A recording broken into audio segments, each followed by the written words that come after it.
아, 이건 진짜 중요한 건데, 이건 박 과장님이, 우리 박 교수님이 많이 해주셔야 될 것 같아.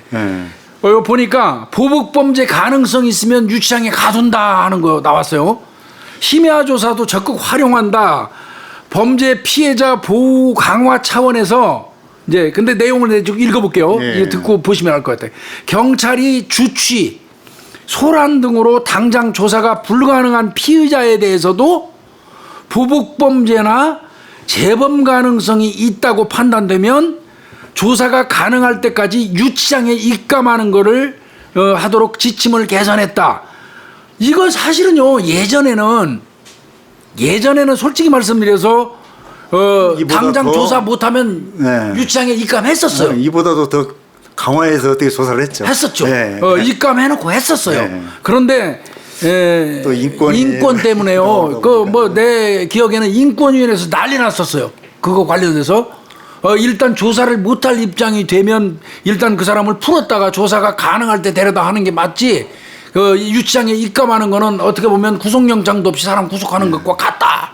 이래가지고 인권위에서 난리치는 바람에 어느 순간 경찰이 싹 그거 다 없앴어요.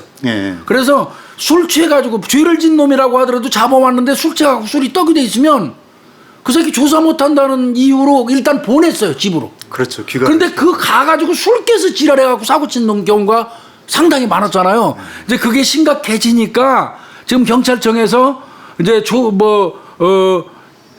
이 사람들도 유치장에 입감하도록 지침을 개선했다는데 이건 경찰청이 지침 개선한 거지 인권위가 승낙해줘야 될 것 같아요. 내가 볼 때는.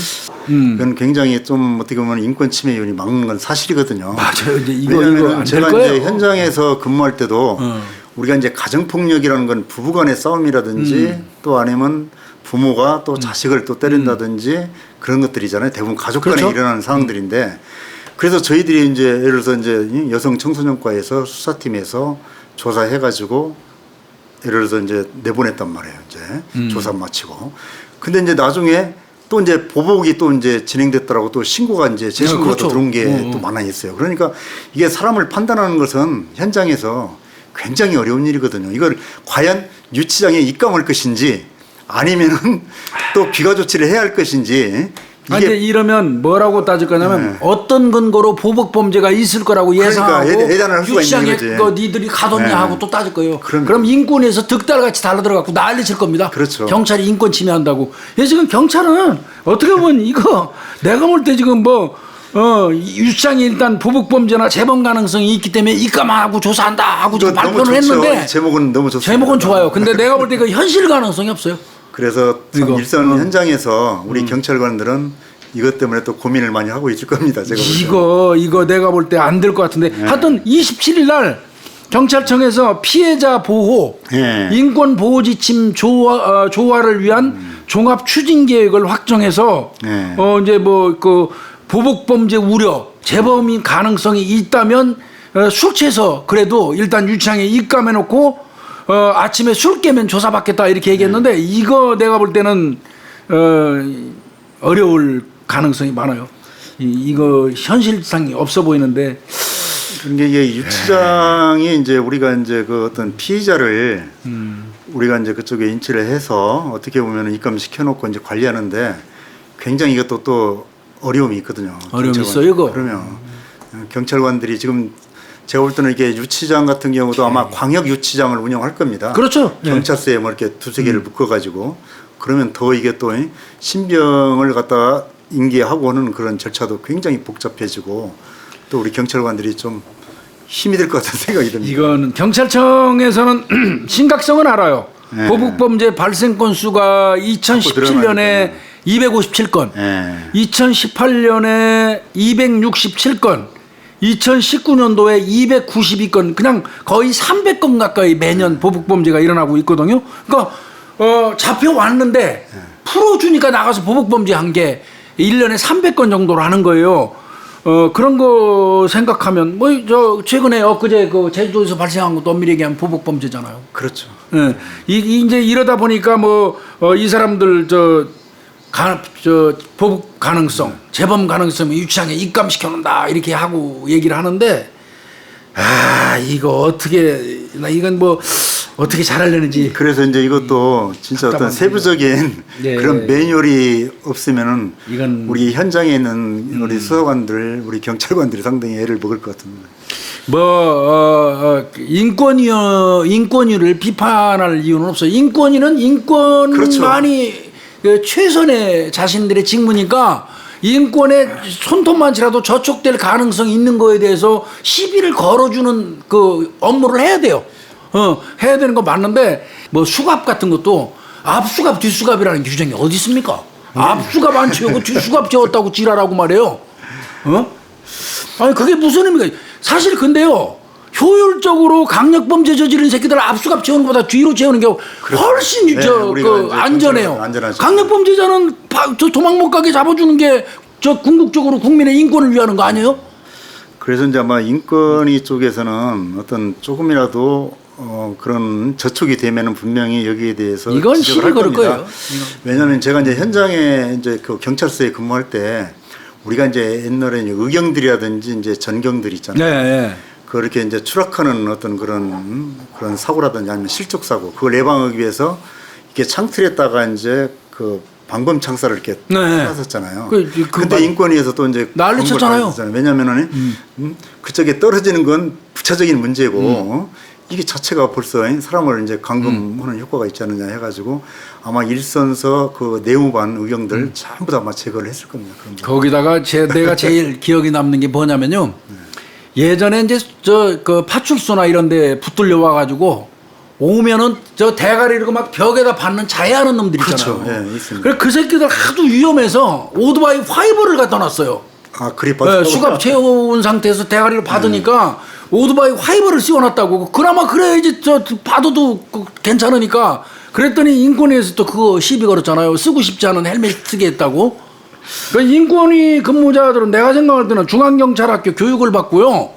파출소에서 의무적으로 적어도 1년 이상 근무시킨 다음에 인권위 가면 진짜 보다 안전한 완벽한 인권을 저는 생각할 거라고 생각이 들어요. 그래서 이제 현장에 그 어떤 일어나는 일들을 그런 것들을 한번 정말 봐야 돼요. 자해 행위라든지 네. 또 극단적인 행동이라든지 경찰관들도 이제 공무집행이라든지 그걸 이렇게 좀 인지를 하고 접근을 해야 하는데 그것이 한 눈에 보이는 것만 놓고 그러니까요. 그렇게 하다 보니까 이제 인권이 이제 우선시되는 건 사실이죠. 그래서 진정한 인권은 그게 아니거든요. 그렇죠. 자해하는 거 막아주는 것도 인권 보장해 주는 거 아닙니까? 흉악범한테 인권을 보장해 줘가지고 우리 경찰관이 피습을 당한다라든지 그러면 안 되잖아요. 또 이렇게 또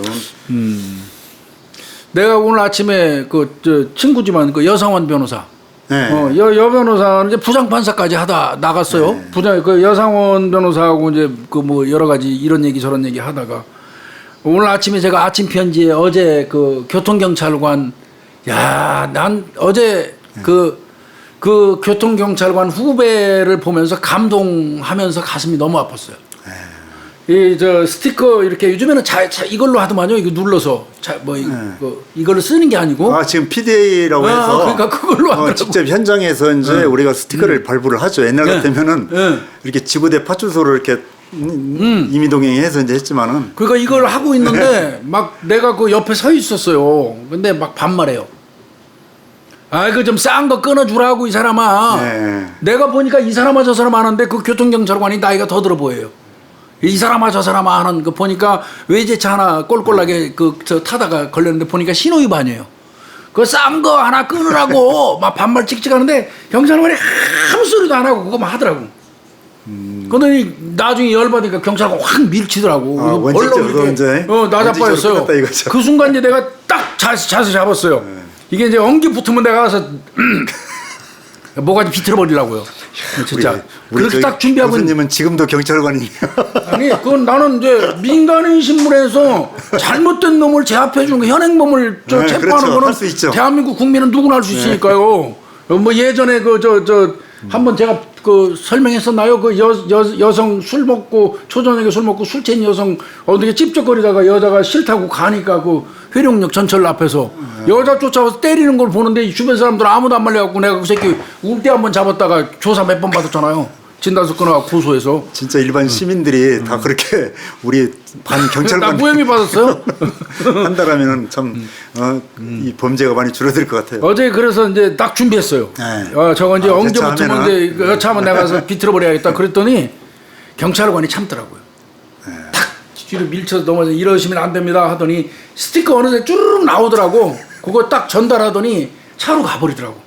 그러니까 막 뒤에서 평생 뭐 이제 경찰 해쳐먹어라 짭새 새끼야 개새끼 쇠새끼 자꾸 난리 죽이는데 그냥 쫓아가서 귓방맹이한테 돌리고 싶은데 나한테 귀시하다기 맞으면 한 2-3m 날라가요. 뒤집까봐 못 때렸어 솔직히. 근데 잘하셨어요. 하여튼 참았어요. 그러고 나서 우리 경찰관을 보니까 저쪽 가가지고 그 교통 그 차에 앉아서 이제 그 끄는 거 이거 뭐 정리하고 있더라고. 마음이 너무 아픈 거예요. 그나 저 차에 꼭 그 커피 이런 거 갖고 다니거든요. 닝닝하지만 그래요. 그 커피 한 캔 주고 기분을 또 하시는구만. 미안하다 저 고생 많다고 이렇게 얘기했더니 아유 뭐 허구한 날 당하는 건데요 뭐. 그러니까 거기 이제 제가 나는 너무 가슴 아팠어요. 현장에 이렇게 스티커 발부하고 보면은 정말 한 10건 중에 한두 분 정도는 그냥 내가 잘못했으니까 이렇게 호응을 하지만은 다 나머지 욕한대요. 분들은 전부 다 이렇게 아까 말씀하신 것처럼 하고 아니면은 거기 한 2-3명 정도는 왜 내가 이걸 이번에 왜 저 사람은 또 안 뛰고 왜 나만 거기 또 서서. 스티커를 발부하느냐 그렇게 해가지고 이제 맞아요. 우리 경찰관들한테 시비 걸어가지고 또 업무를 또 방해하는 또 그런 운전자들도 있더라고요. 얼굴에다가 침 뱉는 건 다반사고요. 네. 그 서서 너 가지 말고 꼼짝 말고 여기 네. 서서 나랑 똑같이 여기 오는 똑같이 사람 해가지고 계속 잡아. 또 스티커 너 왜 안 잡아 저거 그거 서서 그거 하는 그 지은응아들이 있대요. 네, 있어요. 그러면 그거는 어떤 거냐면 내가 도둑 맞았다고 그래갖고 저 나머지 도둑도 다 잡으라고 소리 지르는 거예요. 도둑놈 잡았더니 나만 도둑질했냐고 따지는 거랑 똑같은 거예요 이게. 맞습니다.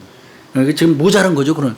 어제 이제 그런 거 봤는데 아마 이제 뭐 경찰 입장에서는 보복 범죄가 너무 많이 늘다 보니까 술 취갖고 이제 일 저지른 놈들 같은 경우에 당장 조사 못 받으니까. 네.